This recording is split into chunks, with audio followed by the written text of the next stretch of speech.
Hello दोस्तों, स्वागत है आपको be healthy with Neeta YouTube channel पर।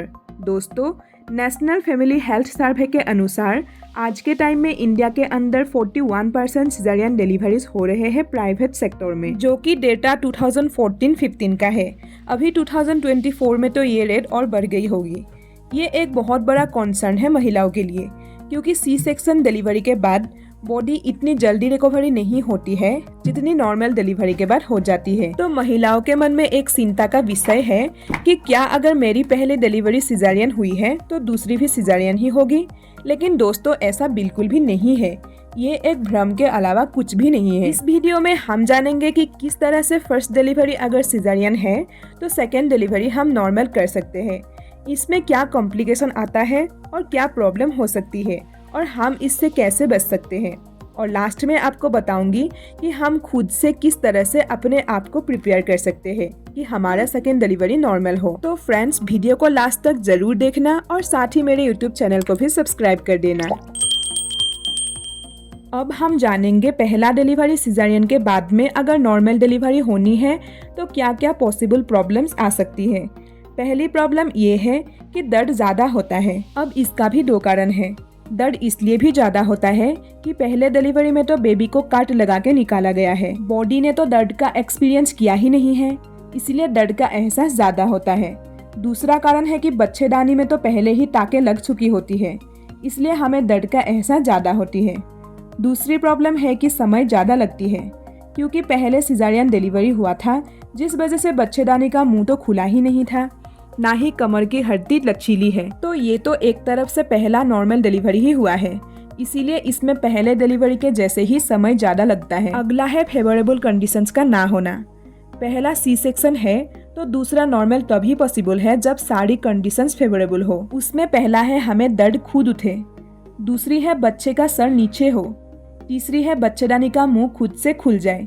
ये तीन कंडीशंस का होना बहुत ही जरूरी है, तभी नॉर्मल डिलीवरी पॉसिबल होती है। पहले नॉर्मल डिलीवरी के वक्त अगर दर्द ना उठे तो डॉक्टर दर्द उठाने के लिए या बच्चेदानी का मुंह खोलने के लिए वजाइना में टैबलेट डाल सकते हैं या आपको इंजेक्शन लगा सकते हैं। लेकिन अगर आपका पहला सिजेरियन हो चुका है, बच्चेदानी में पहले से ही कट लग चुकी है, तो डॉक्टर दर्द उठाने के लिए टैबलेट या इंजेक्शन का प्रयोग नहीं कर सकते हैं, क्योंकि ऐसा करने से पहला सिजेरियन में लगा हुआ टाका फटने की चांसेस रहती है।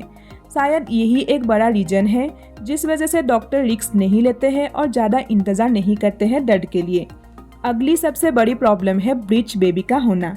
अगर आपकी बेबी का पोजीशन नीचे की तरफ नहीं है, जैसे कि नॉर्मल डिलीवरी में होना चाहिए। नॉर्मल डिलीवरी में बच्चे का सर नीचे की तरफ होना बहुत ज़रूरी होता है। किसी भी कारण के वजह से अगर आपका बच्चे का सिर नीचे नहीं है या फिर लेफ्ट राइट या किसी भी तरीके से ब्रीच पोजीशन में है, तो भी नॉर्मल डिलीवरी करना डॉक्टर के लिए पॉसिबल नहीं होता है। हालांकि आज के समय में ऐसी टेक्निक्स हैं कि ब्रीच बेबी को भी नॉर्मल पोजीशन में लाया जा सकता है। ये भी मुश्किल नहीं है। सही तरीके से किया गया एक्सरसाइज और टेक्निक से ये प्रॉब्लम ठीक किया जा सकता है। दोस्तों, 100 में से 80% चांसेस सी सेक्शन के बाद नॉर्मल डिलीवरी का होता है।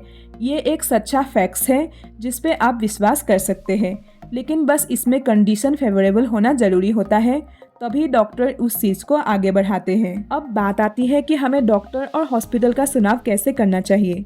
तो फ्रेंड्स, ये बहुत अच्छे से जान लें कि आप कितना भी प्रयास करें, अगर आपका डॉक्टर का चुनाव सही नहीं है और आपने ऐसे हॉस्पिटल चुना है जहां सारी सुविधाएं उपलब्ध नहीं है और लास्ट में किसी भी समस्या के आने पर आपको रेफर कर दिया जाएगा, तो आप बड़ी मुश्किल में फंस सकते हैं।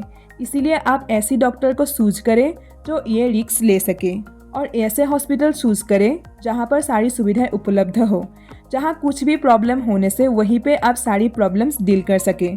तो ये थी कि कॉम्प्लिकेशन क्या होती है और क्यों होती है।